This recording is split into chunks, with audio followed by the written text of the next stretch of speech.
Hi, అందరికీ నమస్కారం అండి. ఈరోజు ఈ వీడియోలో మనం మాట్లాడుకోబోయేది ఒక మహోన్నతమైన వ్యక్తి గురించి మాట్లాడుకోబోతున్నాం. The man who taught India how to hug trees. చెట్లని కౌగిలించుకోవటం నేర్పిన వ్యక్తిగా ఆయన్ని ట్రీట్ చేస్తారు. మనం చిన్నప్పుడు పుస్తకాల్లో చదువుకొని ఉంటాము. ఇప్పుడు పిల్లలు కూడా చదువుకుంటున్నారు, కానీ ఎగ్జాక్ట్గా ఆయన గొప్పతనం ఏంటి అనేది తెలియదు. ఆయన ఎవరో కాదండి, సుందర్లాల్ బహుగుణ గారు. గడిచిన గురువారం 20వ తారీఖున ఆయన COVID-19తో మరణించారు ఎట్ ద ఏజ్ ఆఫ్ 94 సంవత్సరాల వయసులో. మరి సుందర్లాల్ బహుగుణ గారు ఎవరు, ఆయన ఇన్వాల్వ్మెంట్ మన భారతదేశ చరిత్రలో పర్యావరణ పరిరక్షణలో ఎంత గొప్పగా ఉందనేది కొన్ని బ్రీఫ్గా నాకు తెలిసినంత వరకు మనం చూసుకుందాము. అది ఒక ట్రిబ్యూట్గా ఆయనకి మనం ఇచ్చేటువంటి ఒక అంకితంగా మనం చూసుకోవచ్చు. Let us start with the video with ఒక ఇంటర్వ్యూవర్కి ఆయన ఇచ్చిన స్టేట్మెంట్ని చూసి స్టార్ట్ చేసి, we are doing violence towards the earth, towards nature. We have become butchers of nature. హింస, భూమి మీద హింస మనం చేస్తున్నాము, మన నేచర్, మన ప్రకృతి మీద హింస చేస్తున్నాము, మనం దాన్ని ఒక కషాయ వారిగా మనం మారిపోయాము అని సుందర్లాల్ బహుగుణ గారు ఒక ఇంటర్వ్యూవర్కి చెప్పిన దాంట్లో చెప్పారు. He was the main leader. ఆయన చిప్కో మూమెంట్, నార్త్ ఇండియాను 1970 దశకంలో మొదలైనటువంటి చిప్కో మూమెంట్లో ఉన్నటువంటి మెయిన్ లీడర్స్లో ఒక ఆయన అనమాట. ఆయన ఒక్కళ్ళే కాదు, బట్ ఆయన బాగా మనకి సుపరిచితులు. అసలు చిప్కో మూమెంట్ అంటే ఏంటంటే, చిప్కో అంటే హిందీలో అర్థం అతుక్కోవటం, ఈ విషయం మనకి చిన్నప్పుడు ఎవరైనా స్కూల్లో ఎక్స్ప్లెయిన్ చేసి ఉన్నట్టయితే మన టీచర్లు మనం ఇంకా బాగా గుర్తుపెట్టుకునే వాళ్ళం. చిప్కో అంటే అతుక్కుపోవటం, చిపక్కన. సో చెట్లకి అతుక్కుపోవడం లేదా హగ్గింగ్ లేదా వాటేసుకోవటం, కౌగిలించుకోవడం అనే మీనింగ్లో ఈ మూమెంట్ స్టార్ట్ చేశారు. యాక్చువల్గా ఇది వాళ్ళ విమల గారి భార్య, వాళ్ళిద్దరు కూడా రూరల్ ప్లేస్లోనే నివసించేవాళ్ళు.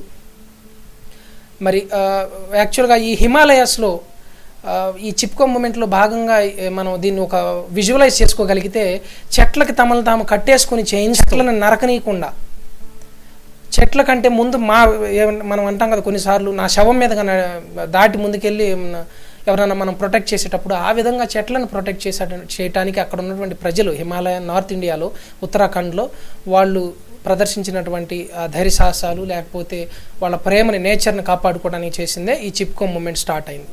ఇదేం ప్లాన్డ్గా చేసిన మూమెంట్ కాదు, స్పాంటేనియస్గా స్టార్ట్ అయినటువంటి మూమెంట్ 1974లో.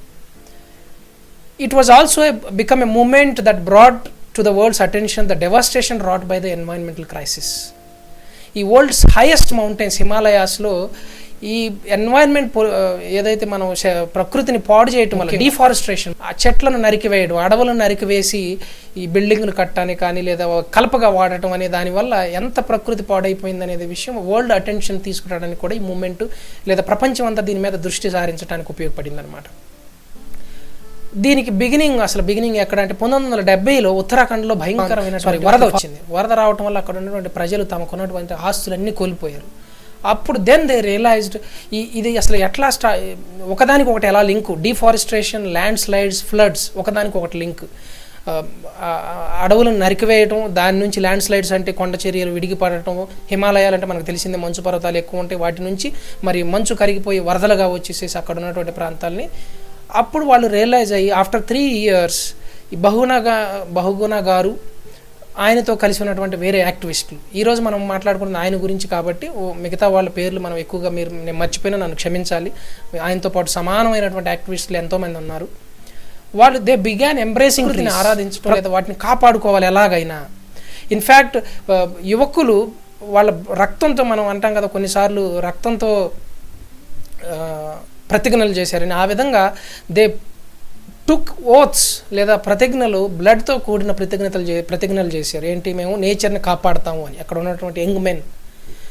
ఇంకా చెప్పాలంటే very soon women in the Himalayas became the integral part of the movement. ముఖ్యంగా ఆడవాళ్ళు ఈ మూమెంట్లో ఇంటిగ్రల్ పార్ట్ లేదా ముఖ్య పాత్ర వాళ్ళు పోషించడం మొదలైశారు. ఎట్లా ఇంకా ఎంత గొప్పగా అంటే మీరు ఇమేజెస్లో చూడొచ్చు. Embracing trees and tying rakhis. ఏదో ఒక బ్రదర్కి మనం రాఖీ పండుగ చేసుకున్నప్పుడు భారతదేశంలో రాఖీ కడతారు ఒక రక్షకుడుగా అన్నాడు. ఆ విధంగా చెట్లకి రాఖీ కట్టి అవి మా రక్షకు సింబాలిక్గా చూపించటము. తర్వాత ఇలా ట్రీస్కి కట్టిన ఇమేజెస్ మీరు చూడొచ్చు. They walked in the snow and took away tools from the loggers to stop felling. అలాంటి మంచులో వాళ్ళు చెట్లను కాపాడుకోవడానికి అక్కడ ఉన్నటువంటి ఎవరైతే చెట్లు నరకటానికి వచ్చారో వాళ్ళ దగ్గర టూల్స్ తీసుకొని అడ్డం పడి ముందు మమ్మల్ని చంపి తర్వాత మా చెట్లను నరకండి అని చెప్పేసి అలా అంత గొప్పగా మూమెంట్ జరిగింది. ఇదంతా జరుగుతున్న భారతదేశంలో మనం ఇక్కడ కూర్చొని హాయిగా నిద్రపోతున్న మనకు పట్టినట్టు, ఎందుకంటే మన దాకా వస్తే కానీ తెలియదు. వాళ్ళకేంటంటే ఈ చెట్లు లేకపోవటం వల్ల, ల్యాండ్ స్లైడింగ్ వల్ల హెవీగా ఫ్లడ్స్ వచ్చేవి. చెట్లు ఉంటే కాపాడగలుగుతామనేది ఈ బహుగుణ గారు ఆయన స్టార్ట్ చేశారు. మరి ఆయన కాంట్రిబ్యూషన్ ఏంటి, బహుగుణ గారి కాంట్రిబ్యూషన్ ఈ మూమెంట్స్ అన్నింటిలో ఎలా ఉంది అనేది మనం ఒకసారి చూద్దాం. Bahuguna, who grew up in Himalayas, connected the dots well. He wrote that deforestation led to erosion of fertile. ఈ అడవులను నరకటం, డిఫారెస్ట్రేషన్ అంటాం అడవులు నరకటాన్ని. It led to the erosion of fertile land. సారవంతమైన భూమి కొట్టుకుపోవడం, ఎందుకంటే ఆ చెట్లు లేకపోతే వర్షాలు వచ్చినప్పుడు ఆ మట్టిని ఆపలేవు. ఇది మనం చిన్నప్పటి నుంచి చదువుకున్న సత్యమే. And push the men out of villages to look for other jobs. మరి వ్యవసాయం లేకపోతే మరి ఏం చేయాలి, వేరే జాబ్స్కి వేరే ఊర్లోకి వెళ్ళిపోయి ఎవరైతే మగవాళ్ళు మరి బ్రెడ్ విన్నర్స్ ఎవరైతే ఉన్నారో, లేకపోతే కుటుంబ పెద్దలు కుటుంబం పోషించడానికి వాళ్ళు వేరే సిటీస్కి వెళ్ళి చిన్న చిన్న జాబ్ చేసుకోవాల్సి వచ్చింది. దానివల్ల this left women to bear all the responsibilities. Women అంతా కూడా మరి అక్కడ అవసరమైనటువంటి మరి చలి కాసుకోవడానికి అవసరమైనటువంటి ఫైర్వుడ్ కానీ, గేదెలు కానీ, లేకపోతే వారి పశు సంపద కానీ, మరి వాళ్ళకి అవసరమైన గడ్డి కలెక్ట్ చేసుకోవటం కానీ, ఇంకా ఫార్మింగ్ వ్యవసాయం చేయటం అంతా కూడా ఆడవాళ్ళ మీద బాధ్యత పడింది. అందువల్ల women has become the integral part. Not surprisingly, the Chipko movement became an important milestone in the fight to secure women's rights. మరి మెజారిటీ పీపుల్ ఆడవాళ్ళు అయి ఉండటం వల్ల చిప్కో మూమెంట్లో వాళ్ళ యొక్క రైట్స్ లేదా వాళ్ళ హక్కులు సాధించుకోవడంలో కూడా ఈ చిప్కో మూమెంట్ ఉపయోగపడిందని చెప్పొచ్చు.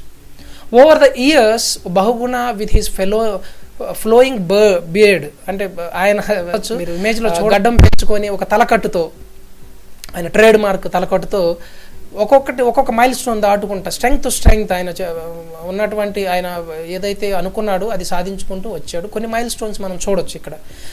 In fact college students and women join him in great numbers. ఎవరైతే ఎంకరేజ్ లేదా ఇన్స్పైర్ చేయబడేటువంటి యంగ్ కాలేజ్ స్టూడెంట్స్ కానీ, ఉమెన్ కానీ చాలామంది కూడా ఆయనతో కలిసికట్టుగా ఈ మూమెంట్లో పాల్గొన్నారు. ఆయన అంటే ఆయన వైఫ్ విమలా గారు కూడా ఈ మూమెంట్లో ఉన్నారు ఈక్వల్లీ మిగతా యాక్టివిస్టులతో పాటు. They staged peaceful demonstrations, hug trees and went on fasts. వాళ్ళ ప్రొటెస్ట్ కూడా లేదా వాళ్ళ వ్యతిరేకత కూడా ఎలా ఉండేదంటే పీస్ఫుల్ డెమాన్స్ట్రేషన్స్. వెళ్ళి అక్కడ కూర్చోవడం, ఇందాక చూసాం కదా, వాళ్ళు చెట్లను హత్తుకోవటము, తర్వాత నిరాహార దీక్షలు చేయటం ఇలాంటివి ఉండేవి. మరి దానికి ఫలితంగా ఇందిరాగాంధీ గారి he went on a fast in 1981 సత్యాగ్రహం చేశారు. దాని ఫలితంగా ఇందిరాగాంధీ గారు 15 సంవత్సరాలు గ్రీన్ ట్రీస్ నరకొద్దని చెప్పేసి ఉత్తరాఖండ్ ఏరియా లేదా హిమాలయన్ ప్రదేశాల్లో ఆమె ఆర్డర్ పాస్ చేశారు. దాట్ ఈస్ 15 సంవత్సరాల పాటు డిఫారెస్ట్రేషన్ ఆపగలిగారు అక్కడ. అంతేకాకుండా 2 years later he March to 4000 kilometers, 4000 kilometers Himalayan ఒక్కొక్క ఏరియాకి వెళ్ళి ఎన్వైరన్మెంటల్ డిగ్రేషన్ గురించి ఆయన ప్రపంచం యొక్క దృష్టి దాని మీదకి తీసుకొచ్చారనమాట. నడిచి వెళ్ళాడు 4000 kilometers along with other members also, మిగతా వాళ్ళతో పాటు కలిసి. మరి 1992లో ఇంకొక ఆయన చేసింది ఏంటంటే he shaved his head and went on fast to protest. జనరల్గా ఆయన ఇమేజ్ అంటే గడ్డము తలపాగా. అయితే 1992లో ఈ తెహ్రీ డాలెస్ట్ డ్యామ్ ఎక్కడైతే ఉందో ఎకో సిస్టమ్ని పాడు చేస్తుందని చెప్పేసి డ్యామ్ కడటానికి ప్రభుత్వం ముందుకు వస్తే ఆయన హీ స్టార్టెడ్ సత్యాగ్రహం చేయటం మొదలుపెట్టాడు. అలా 2 సత్యాగ్రహాలు మనకి హిస్టరీలో చూడొచ్చు. ఆయన 45 రోజులు కంటిన్యూస్గా ఉంటే అప్పటి ప్రధానమంత్రి పివి నరసింహారావు గారు ఆయన పర్సనల్గా I look in to it, నేను చూస్తాను అంటే ఆయన ఒకసారి వదిలిపెట్టారు. తర్వాత 74 రోజులు దేవగౌడ్ గారు ప్రధానమంత్రిగా ఉన్నప్పుడు చేశారు. అయినప్పటికీ ఆయన వాళ్ళు ప్రామిస్ చేసినా కానీ అది ఆగలేదు. డ్యామ్ కన్స్ట్రక్షన్ అయింది. 2004లో ఫైనల్గా ఆ డ్యామ్లోకి నీళ్ళు రావటం అనేది జరిగింది. దానివల్ల పోగొట్టుకున్న వాళ్ళలో ఈయన కూడా ఉన్నారనమాట అక్కడ విలేజెస్లో. Okay, he was among those who lost their ancestral homes due to its construction. Okay, ఆయన పూర్వీకుల ప్లేసెస్ కూడా పోగొట్టుకున్నారు ఆ డ్యామ్ వల్ల. అంటే విలేజెస్ ఖాళీ చేయాల్సి వచ్చింది కదా డ్యాములు కట్టినప్పుడు. ఆయన ఇన్ఫ్యాక్ట్ ఆయన కేవలం మూమెంట్ చేయటమే కాకుండా జనాలు ఎడ్యుకేట్ చేయటం, lecturing, railing against the collision of forest officials మరి ఎక్కడైతే పర్మిషన్లు ఇచ్చారో చెట్లు నరకడానికి వాళ్ళకే వ్యతిరేకంగా పోరాటం చేయటం, ప్రైవేట్ కాంట్రాక్టర్స్కి వ్యతిరేకంగా పోరాటం చేయటం, ఎవరైతే అడవులు నరకడానికి వస్తున్నారో ఎక్కడ కూడా వెనకాడలేదు. బట్ ఆయన మార్గం అంతా కూడా పీస్ఫుల్ మార్గం. అంటే గాంధీ ఫాలోవర్ అని చెప్పొచ్చు. అప్పుడు ఎందుకంటే ఆయన 1927లో పుట్టాడు కాబట్టి స్వాతంత్ర్యకు ముందే యువకుడుగా మారిపోయిన 1947 అంటే అప్పటికి 20 సంవత్సరాలు వచ్చి ఉంటాయి ఆయనకి. సో అప్పటికే గాంధీ ఇన్స్పిరేషన్ కొంత ఆయనలో ఉంది కాబట్టి పీస్ఫుల్గా ఆయన మూమెంట్స్ అన్నీ కూడా చేశారు. ఇన్ఫ్యాక్ట్ ఒకసారి ఇందిరాగాంధీ గారు మాట్లాడుతూ ఏమన్నారంటే, just I will read out the English ఒకసారి చదివి తర్వాత నేను తెలుగులో ఎక్స్ప్లెయిన్ చేయడానికి ట్రై చేస్తాను. వెల్ ఫ్రాంక్లీ ఇందిరాగాంధీ గారు చెప్పటం, frankly I don't know all the aims of the movement. నాకు ఎగ్జాక్ట్గా మూమెంట్ యొక్క ఆశయాలు ఏంటో తెలియదు. But if it is that trees should not be cut, I'm all for it. ఒకవేళ దానివల్ల ఆ మూమెంట్ వల్ల చెట్లు నరకకూడదని ఉంటే ఐఎమ్ ఆల్ ఫర్ ఇట్, నా సపోర్ట్ ఫుల్గా ఉంటుందని ఇందిరాగాంధీ గారు ఒక స్టేట్మెంట్లో ఆమె ఇచ్చారు. That is how powerful that movement ఆయన చేసిన మూమెంట్ ఇంపాక్ట్ చేసింది. Despite the changing times, in fact ఈ రోజుల్లో కూడా the symbolism of Bahuguna's movement lives on. ఇంత మార్పు వచ్చినా కానీ కూడా కొన్ని ఉదాహరణలు మనం చూడొచ్చు. ఉదాహరణకి 2017లో యాక్టివిస్ట్స్ ఇన్ ముంబైలో ఉన్నటువంటి యాక్టివిస్టులు సేమ్ ఆయన చూపించిన ఆయన మూమెంట్లో స్టార్ట్ చేసినప్పుడు ఉన్నటువంటి సింబాలిజమే చెట్లను హత్తుకోవటం అనేది లేదా వాటేసుకోవటం, కౌగిలించుకోవటం అనేది దాదాపుగా 3,000 మంది 3,000 చెట్లు నరకకుండా ఉండటానికి అప్పుడు రైల్వే ఫెసిలిటీ మెట్రో రైలు వేయటానికి ఉన్నటువంటిది ఆ యాక్టివిస్టులు అడ్డుకున్నారు. అదే సింబాలిజంతో వాళ్ళు ప్రొటెస్ట్ చేశారు. వాళ్ళ ప్రొటెక్షన్ అంటే శాంతియుతంగా. ఇంకా భావన, హీ డిస్పైజ్డ్ మెటీరియలిజం అంటే మరి మెటీరియల్స్ని ప్రేమించడం, మనుషుల్ని వదిలేసి అనేది మనం చెప్పుకుంటూ ఉంటాం కదా సినిమాల్లో డైలాగులు విన్నట్టుగా, అలాంటి కాన్సెప్ట్ అనమాట. ఇన్ఫ్యాక్ట్ ఆయన మిగతావి ఆయన టీచింగ్స్లో లేదా ఆయన బుక్స్లో వేరే వాళ్ళతో ఆథర్స్తో కలిసి రాసిన వాటిలో to become energy secure in a non violent permanent society he said. Non violent permanent society, energy secure ఎలా? ఆయన బయోగ్యాస్ను హ్యూమన్ వేస్ట్ నుంచి బయోగ్యాస్ని తయారు చేయమని చెప్పేసి ఎంకరేజ్ చేసాడు లేదా మేబీ సజెస్టెడ్. తర్వాత harvest solar energy, wind energy, మనం ఏవైతే రెన్యూవబుల్ ఎనర్జీ సోర్సెస్ అంటామో, హైడ్రో పవర్ ఎనర్జీ, నదుల నుంచి హైడ్రో ఎలక్ట్రిసిటీ, వీటి మీద డిపెండ్ అవ్వమని, చెట్లు నరికి బొగ్గును కానీ లేకపోతే ఇవి చేయటం కాదు అని చెప్పేసి ఆయన ప్రచారం చేశాడు. ఆయన భావజాలం అది. Improve machines so that consume less energy he suggested. Machines అనేవి హై క్వాలిటీగా, అది టెక్నాలజీ ఇంప్రూవ్ చేసుకోవటం అనేది. డిస్పైజ్డ్ మెటీరియలిజం అంటేనేమో మెటీరియల్స్ని ప్రేమించడం కాదు అనేది అనే అర్థంలో మానవతా దృక్పథంతో ఇక్కడ టెక్నాలజీని ఇంప్రూవ్ చేసుకోమన్నట్టుగా ఆయన, అంటే టెక్నాలజీకి వ్యతిరేకం కాదు ఆయన. సో 1927లో ఈయన పుట్టాడని ఇందాకే చెప్పుకున్న ఉత్తరాఖండ్లో. Bahuguna grew up surrounded by సాల్, ఓక్ అండ్ ఫిర్డ్, ఇవి రకరకాల ట్రీస్ మధ్య పెరిగినప్పుడు ఆయనకి ఆ ప్రేమ అనేది మనం చిన్నప్పటి నుంచే వచ్చింది అన్నట్లుగా మనం గమనించవచ్చు. Sunderlal Bahuguna will be remembered as a man of earth who strove all his life to save it. ఎర్త్ని కాపాడటానికి, భూమిని కాపాడటానికి తన జీవితం అంతా కూడా వివిధ రకాలైనటువంటి మూమెంట్స్లో పాల్గొని, ఎస్పెషల్గా ఈ చిప్కో మూమెంట్ ద్వారా ఆయన భారతదేశానికే కాదు ప్రపంచం మొత్తానికి కూడా సుపరిచితుడు. మెజారిటీ ఆఫ్ కరికులం అంటే మనం సిలబస్లో స్కూల్స్లో బహుగుణ గారి గురించి మనం చదువుకున్నాం. కానీ అప్పుడు ఆ ఇమాజినేషన్ అనేది మనకు టీచర్లు మనకు చక్కగా ఎక్స్ప్లెయిన్ చేయగలిగి ఉంటే మనకి చెట్ల మీద ప్రేమ అనేది మనకు తెలియచ్చు. ఇన్ఫ్యాక్ట్ ఆయనకి 1981లో పద్మభూషణ్ ఆఫర్ చేశారు, పద్మశ్రీ. ఆయన రిజెక్ట్ చేశాడు. 2009లో పద్మ విభూషణ్ వచ్చింది. ఇవే కాకుండా వేరే అవార్డులు కూడా వచ్చినాయి. ఇది ఒక చిన్న ట్రిబ్యూట్ మా సైడ్ నుంచి అండి. బహుగుణ గారిని మనం గుర్తు చేసుకొని ఈ పర్యావరణాన్ని కాపాడటంలో మనవంతుగా మనం ఏం చేయగలం అనేది మనం మన చుట్టుపక్కల ఉన్న పరిస్థితులను బట్టి మనం గమనించుకోవాలి. జై హింద్.